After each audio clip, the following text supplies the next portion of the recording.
राजों का पर्दाफाश। रात का समय था और घर में सन्नाटा छा गया था। चांद की रोशनी खिड़कियों से छनकर कमरे में आ रही थी, लेकिन अंदर जो माहौल था वह चांदनी से कहीं ज्यादा गहरा और पेचीदा था। श्रेष्ठ और आर्यन के बीच की बातचीत खत्म होने का नाम नहीं ले रही थी और ख्वाब खड़ी चुपचाप ये सब सुन रही थी। उसके मन में हजारों सवाल थे, लेकिन कोई भी सवाल उसे सटीक तरीके से पूछने की हिम्मत नहीं दे रहा था। जब से उसने शादी की थी तब से उसकी जिंदगी पूरी तरह से बदल गई थी। शुरू में जब उसने श्रेष्ठ से शादी की तो उसकी आंखों में उम्मीदें थीं। उसे लगा था कि वह एक नई शुरुआत कर रही है, लेकिन अब जो राज सामने आ रहे थे उनसे उसे यह महसूस हो रहा था कि शायद वह अपनी जिंदगी के सबसे बड़े धोखे का हिस्सा बन चुकी है। आर्यन की आंखों में अब गहरी चिंता और परेशानी थी। वह जो कह रहा था वह एक आम दोस्त की सलाह नहीं थी, बल्कि कुछ ऐसा था जो श्रेष्ठ की जिंदगी के सबसे गहरे रहस्यों से जुड़ा हुआ था। और ख्वाब, जो अब तक केवल श्रेष्ठ के प्रेम में डूबकर अपने सपनों को जी रही थी, वह अचानक खुद को एक ऐसे जाल में फंसा हुआ महसूस कर रही थी जिसे उसने कभी सोचा भी नहीं था। क्या तुम सच में मुझे बताने वाले हो, आर्यन? ख्वाब ने झिझकते हुए कहा। उसकी आवाज में वह गहरी चिंता और असमंजस था जो वह खुद भी नहीं समझ पा रही थी। आर्यन की आंखों में एक झलक थी, जैसे वह बहुत कुछ छिपा रहा हो, लेकिन फिर उसने एक गहरी सांस ली और कहा, तुम्हें सब कुछ जानना होगा, ख्वाब। तुम्हारे दादाजी की वसीयत में एक शर्त थी, और यह शर्त केवल तुम्हारे और श्रेष्ठ के रिश्ते के लिए नहीं, बल्कि उस संपत्ति के लिए भी थी जो अब तुम्हारे नाम पर है।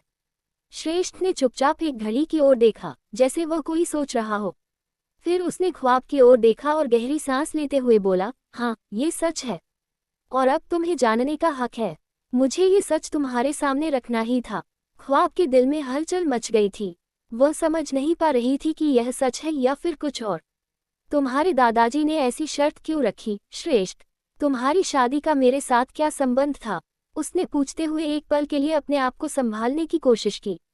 श्रेष्ठ ने सिर झुकाकर कहा, तुम नहीं जानती, ख्वाब, लेकिन तुम्हारे और मेरे रिश्ते के पीछे जो कुछ था वह सिर्फ प्यार या किसी व्यक्तिगत कारण से नहीं था। यह एक बहुत बड़ी साजिश थी जो मेरी जिंदगी और हमारी शादी को इस रास्ते पर लाकर खड़ा कर दी।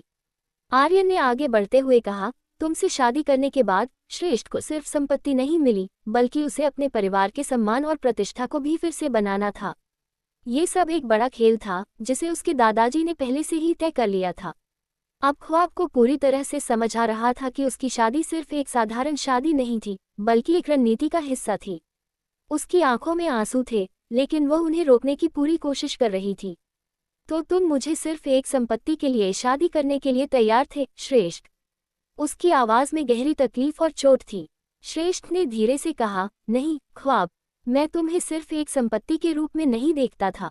मैंने तुम्हें पसंद किया था, लेकिन मैं फंसा हुआ था।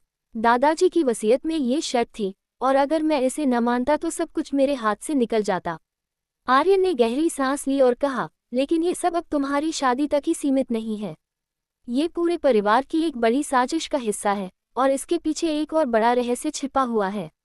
ख्वाब के दिल में अब सिर्फ एक ही सवाल था, क्या वह सच में श्रेष्ठ के साथ अपनी जिंदगी गुजारने के लिए तैयार थी, जिस पर इतने सारे राज और झूठ छिपे हुए थे? क्या तुम्हें यकीन है कि तुम मुझे अब भी समझ पाओगे, श्रेष्ठ? ख्वाब ने गुस्से और दुख के मिश्रण में पूछा। श्रेष्ठ ने उसकी आंखों में देखा और कहा, मुझे नहीं पता, ख्वाब। मुझे खुद भी यह नहीं पता कि आगे क्या होगा, लेकिन मैं तुमसे एक बात कह सकता हूँ, मेरी शादी तुमसे सिर्फ एक वसीयत की शर्त नहीं थी। मैंने अपनी जिंदगी में तुमसे जुड़ने का फैसला किया था, और अब मैं ये स्वीकार करता हूँ कि मुझे तुम्हारे साथ इस रिश्ते को निभाना है। ये सुनकर ख्वाब को कुछ राहत महसूस हुई, लेकिन फिर भी उसके दिल में कई सवाल थे।